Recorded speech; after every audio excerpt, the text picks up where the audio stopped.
My anointment in gay politics and gay activism really started in earnest when I moved to the West Coast in 1981.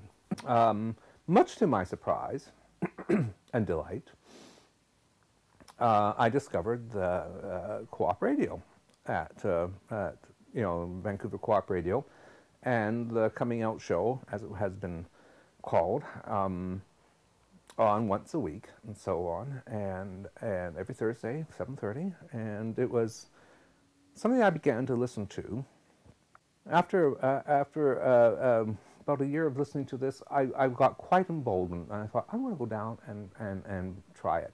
And the actual catalyst for me to get involved in gay media was Expo 86. I had gone to the CBC Pavilion, which was now one of the convention centers now, the thing with the big sails.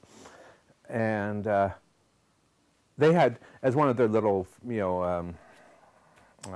attractions and whatnot, you can be a TV host, and you can get on behind the screen or behind the desk and see all the cameras and whatnot. And I thought, this could be fun. And so I watched them, try some other people, and I thought, I'm going to volunteer. Unfortunately for me, it was near the end of their shift, and I could not get on because of the lineup. And almost coincidentally, that summer, there was an article or an ad or a notice, I can't remember which, but in Angles there was an appeal for new volunteers for the Coming Out Show at Co-op Radio. And I thought, well, I'm going to go and see. And a meeting was called, and one summer's evening, up in the Gay and Lesbian Center on the second floor in some airless room. But I think there was about maybe 15 people were there, and had called and responded to this, and the people who were running the show at that time were organizing it, primarily David Myers and Bill Houghton, sort of laid out what was going on, what to do, how it's done, the fact that they need to leave because burnout does happen to us all, and I thought, gee willikers, I wonder if I could come in. And so I remember the next weekend coming and reading the announcements, the community announcements, which was, tried my voice out and so on. But it was fun. And the reason that I found out something that I could do, which I enjoyed doing, which I found fun. It was lots of hard work, lots of involved work, but to me, almost always, it was fun. I was at the Coming Out Show for 10 years, from 1986 to 1996. Of that 15 or 16 people that came to that one meeting, the next time round, I think that had dwindled down to about half a dozen. And then,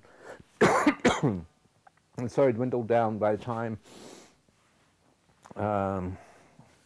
David and Bill had done their last show or so. I think there was maybe about 2 or 3 of us. There was myself and the new technician, Keith Paquette, the ever-enchanting Keith, I used to refer to him on air as, and another person whose name I can't remember at the moment, who did sort of drop out in the end. But the bulwark for the next several years became myself and Keith Paquette. And, I thought, gee whiz, I can think, from my own experiences of both in politics and policy development and so on and so forth, I can think of some stories that can go on, maybe I can work the show for 6 months, story ideas for 6 months. And I thought, gee, that's pretty good, I patted myself on the back in sort of an arrogant way, only to learn and be humbled that not only was this community so diverse that those stories never ended. Whether they were a controversial issue, whether they were something more of a subjective, personal introspection on some issues, gay entertainment. At this point in time in 1980s, it was starting to be cool to be known in the entertainers' world as queer. Not completely, but certainly weren't hiding as Liberace did or someone of that sort, from the generation prior. So radio offered a conduit, and the nice thing about that conduit, it was relatively inexpensive to promote and produce. All you needed was a microphone and a tape deck, and you were in business.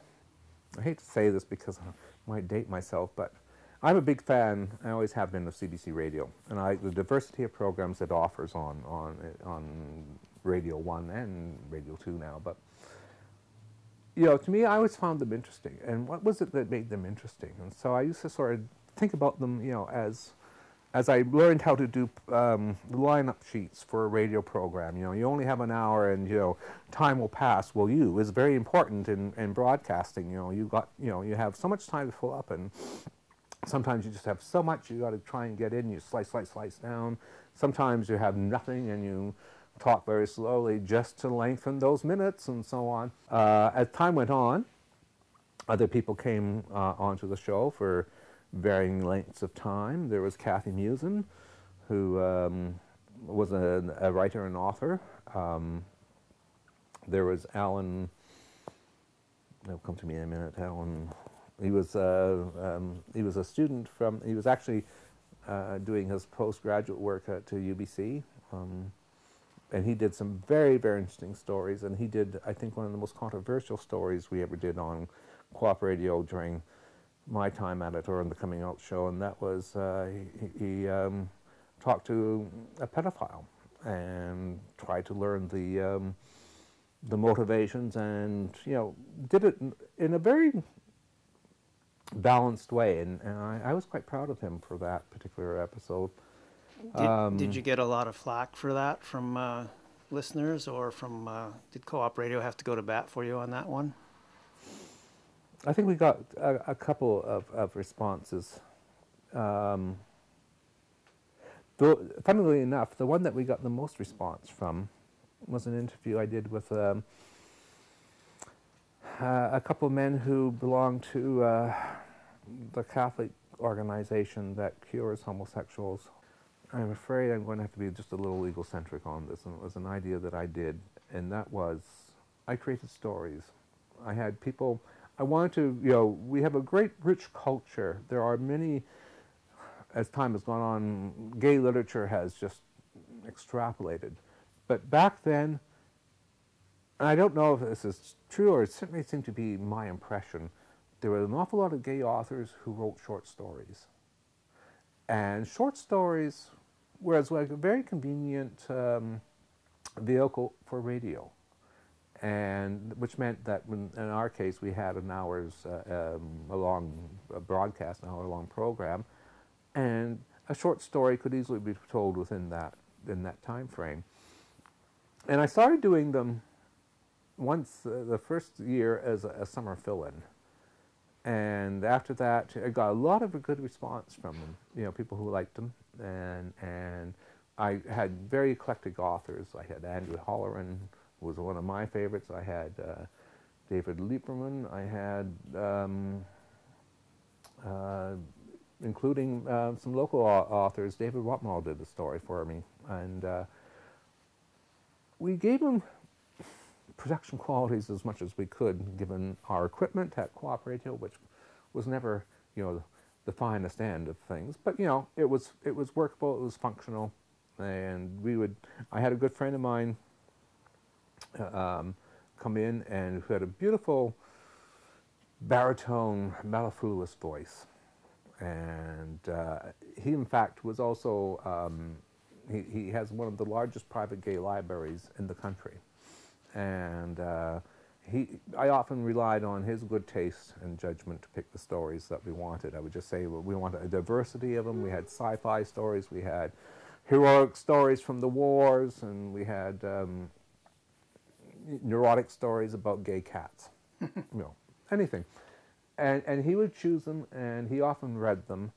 And then Keith Paquette and I would take the voice tape into the production studio at Co-op Radio and overlay music, which we would select for it, and it became another interesting thing to do, both in terms of creating something, building it up in terms of mood and voice and the proper tone of the music, because after all, radio is the theater of the mind.